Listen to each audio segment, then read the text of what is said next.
Buenas tardes, mi nombre es Cindy Morales y hoy les voy a explicar un poco del proceso legislativo.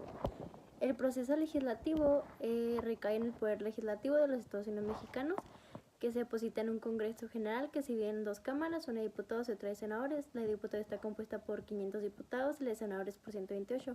El Congreso de la Unión es concebido como el órgano de la pluralidad democrática por excelencia, pues en él convergen las principales corrientes políticas e ideologías de nuestro país.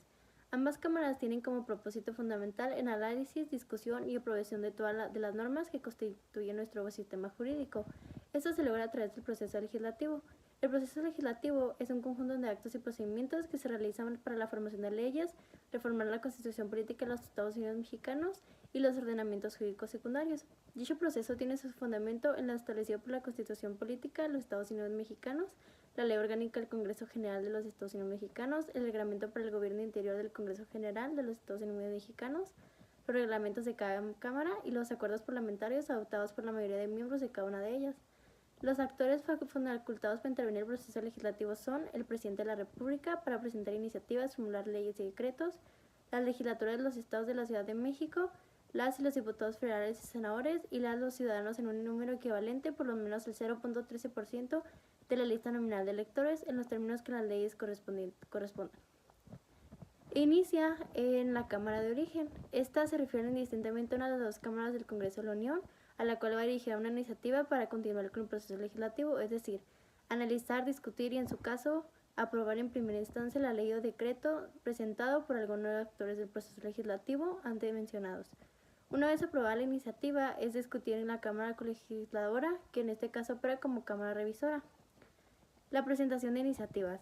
Una iniciativa de ley o decreto es el documento que los actores facultados para intervenir en el proceso legislativo presentan ante cualquiera de las cámaras del Congreso de la Unión para su estudio, discusión y, en su caso, aprobación.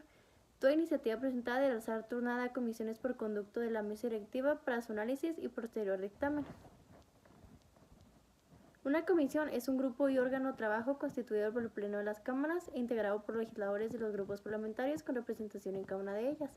Tiene como finalidad estudiar, analizar y discutir los asuntos legislativos que les son turnados por la Cámara Mesa Directiva para elaborar los trabajos, opiniones, resoluciones, informes o dictámenes que serán discutidos en el Pleno. Ellas se encargarán de elaborar el dictamen para su presentación y, en su caso, aprobación en la propia comisión. El dictamen debe contener una parte expositiva de las razones en que se funde y concluir con propuestas claras y sencillas que puedan sujetarse a votación por el Pleno. Los dictámenes que elaboren cada una de las comisiones deberán presentarse firmados por la mayoría de los miembros que las componen. En caso de existir desistimiento de uno o más miembros, se precisará un voto particular por escrito, el cual deberá remitirse de manera conjunta con el dictamen. En materia parlamentaria se denomina voto particular a la expresión formal que el legislador realiza sobre determinado asunto con independencia de la opinión general, ya sea en sentido positivo o negativo. El dictamen es lo que ya expliqué en ese momento. La discusión es todo proyecto de ley o decreto. Se discute primero lo general, esto es en su conjunto, y después en lo particular, cada uno de sus artículos. La discusión sea alternativamente a favor y en contra, comenzando por el inscrito en contra. Los miembros de la comisión dictaminadora y los autores de la propuesta podrán hablar en más de 2 ocasiones, mientras el resto solo tendrá 2 intervenciones. Asimismo, tienen derecho de intervención las y los legisladores para hechos o por alusiones personales.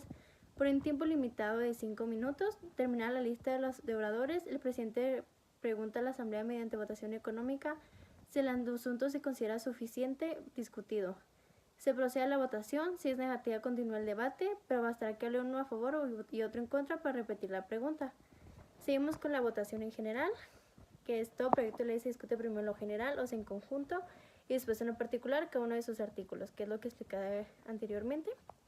La Cámara Revisora se refiere al órgano del Poder Legislativo que conoce y tiene como atribución analizar y dictaminar en sentido negativo o positivo, según su propio criterio deliberativo, una iniciativa de ley, decreto o proyecto legislativo que ha sido aprobado previamente por la Cámara de Origen.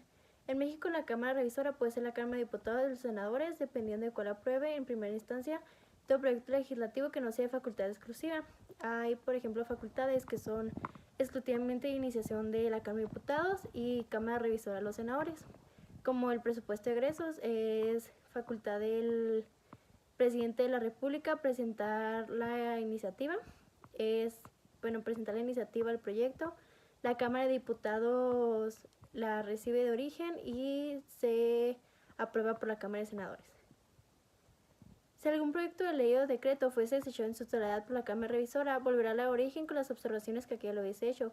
Si examinado de nuevo fuese aprobado por la mayoría absoluta de los miembros presentes, volverá a la Cámara que lo desechó, la cual lo tomará otra vez en consideración y si lo aprobare por la misma mayoría, pasará al Ejecutivo para su publicación. Pero si lo reprobase, no podrá volver a presentarse en el mismo periodo de sesión. La promulgación le corresponde al Presidente de la República y al recibir el decreto aprobado por el Congreso de la Unión puede realizar observaciones al decreto aprobado, en cuyo caso lo remite a la Cámara de Origen para su estudio dentro de los 10 días naturales, a no ser que corriendo este término hubiera el Congreso cerrado o suspendido sus sesiones, en cuyo caso la evolución deberá hacerse el primer día útil en el que el Congreso esté reunido. Promulgarlo y ordenar la publicación del decreto en el Diario Oficial de la Federación para que se observen, cumplan y se dispongan las disposiciones que contenga la ley. Y este es un poco lo que es el proceso legislativo. Fue un trabajo que vimos en las asesorías y explicamos cada una de estas partes y espero que les haya quedado más claro. Yo soy Cindy Morales y muchas gracias.